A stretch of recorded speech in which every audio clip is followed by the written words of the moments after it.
Imagine a little boy sitting on the stand in open court. That's troubling enough. But now imagine that the story he has to tell is one that could rob him of his mother forever. But is his version of a frantic few minutes the truth, or is it embellished by his 7-year-old imagination or someone else's? A jury will decide, and so can you, as Ashley Banfield brings you into a family drama and a child's mind. In this courtroom, a life hinges on what a little boy will say. Now, this is a microphone right here, all right? A.J. Hutto. How old are you? 7, And what grade are you in, A.J.? 1st grade. He swears to tell the truth and nothing but the truth. Can you tell me what a lie is? It's not the truth. A pint-sized star witness in a tragic case that has split a family. Do you like talking about this? No, so. It's the fate of his own mother in his very small hands. Their story begins here in Esto, Florida, population 361. Blink and you'll miss it. Even people who live here say there's not much to see. You go down the road and to your left, the fire department's there, church, maybe a produce stand, little service station, that's it. It's just a dot on the map. What happens in Esto? Nothing much. The police blotter's pretty thin. Yeah, correct. It was very quiet, very calm. Did you like living there? I did. I loved my life. I mean, we were happy. Living in this modest home, 27-year-old single mother Amanda Lewis, her 7-year-old daughter Adriana, and 6-year-old son AJ. Adriana, she calls the attention seeker. She was a happy child. She was very outgoing, very hyper. She looked like me, she acted like me. She was headstrong like me. She was like my walking shadow. And AJ, the calmer and more relaxed half-brother. He was quiet. He could sit in the corner and play by himself and be content and happy. How often would people tell you, that boy is adorable? All the time. August 8, 2007 would be their last day together. A nurse's assistant at a nursing home, Amanda says she got off the night shift and napped while the kids watched cartoons. The plan for the day? Shopping for school supplies. The temperature was in the hundreds. She says the kids wanted to swim. I told them that we couldn't get in the pool today because we were getting ready to go. So they wanted to go outside and play for a few minutes while I got everything ready.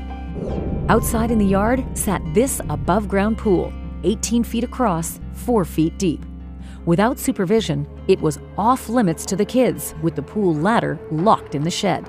Amanda says AJ came into the house. What did he say? He said, Mama, Adriana's in the pool. At first, I thought he meant maybe she was by the pool. And I said, okay, well, tell her to come in. And he went back out. Amanda says as soon as she looked out the back door at AJ, their lives took a tragic turn. What did you see? He was raking in the water with his hand, like he was trying to grab her. I ran out the house. When I got to the pool, that's when I seen her. She was face down. She was very purple, very blue. What was the first thing that entered your mind? Oh my God. I started giving her CPR. I called 911. I need an ambulance. What's wrong, ma'am? My daughter fell in the pool and she's not breathing. And she's not breathing? How old is she? She's 7 years old. All right, hang on just a second, ma'am. Oh, God. Her lips are purple. What do I do? Water's just coming out of her nose. Please hurry. Fire Chief Charles Corcoran was the first to respond. When you arrived on scene, what did you see? It looked like an accident with the mother kneeling and sobbing and crying. She exhibited all these signs of shock. Adriana was still warm. She was wet. I knelt down and I began CPR. And what were you thinking? Let it be successful. I actually thought I had a heartbeat. And you thought maybe there was a chance? Yes, I thought there was a chance. Adriana is airlifted to the nearest hospital. In the ER, Dr. Linda Fox is waiting for the nearly lifeless little girl. She wasn't breathing. She was limp, cold to touch. It was a very, very ominous presentation. We worked on her for over an hour. We got some pulse back, but it didn't last. She was unable to sustain it. At 5:05 p.m., Adriana is pronounced dead.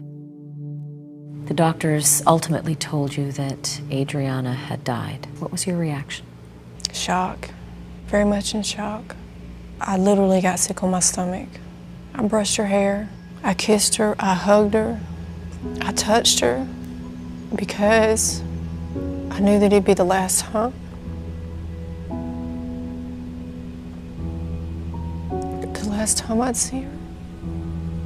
I knew right then my baby was gone. And I really, really wished at that moment that I could trade places with her. Fire Chief Corcoran concludes Adriana had simply slipped trying to get into the pool. She went in over the side of that pool, leaned too far. She went down into the water and hit her head. Lieutenant Michael Raley, one of the first investigators at the scene, agrees it's a terrible but common accident. No indicators of foul play, nothing of that. It was just, a child playing in the pool and drowned. But within hours, the police would have news that would shatter their theories of what happened. The sole eyewitness, Adriana's 6-year-old brother A.J., has a shocking story they need to hear. I'm like, what is this about? Just an accident. What's he want to tell us? Mama, don't sister. What does that mean? Drowned. An accusation from the family's most innocent and unlikely source. Adrian was laying like this and Mama holding him like this so she wouldn't scream. Why would he point the finger at you? I fully believed that my son was coached into saying what he said.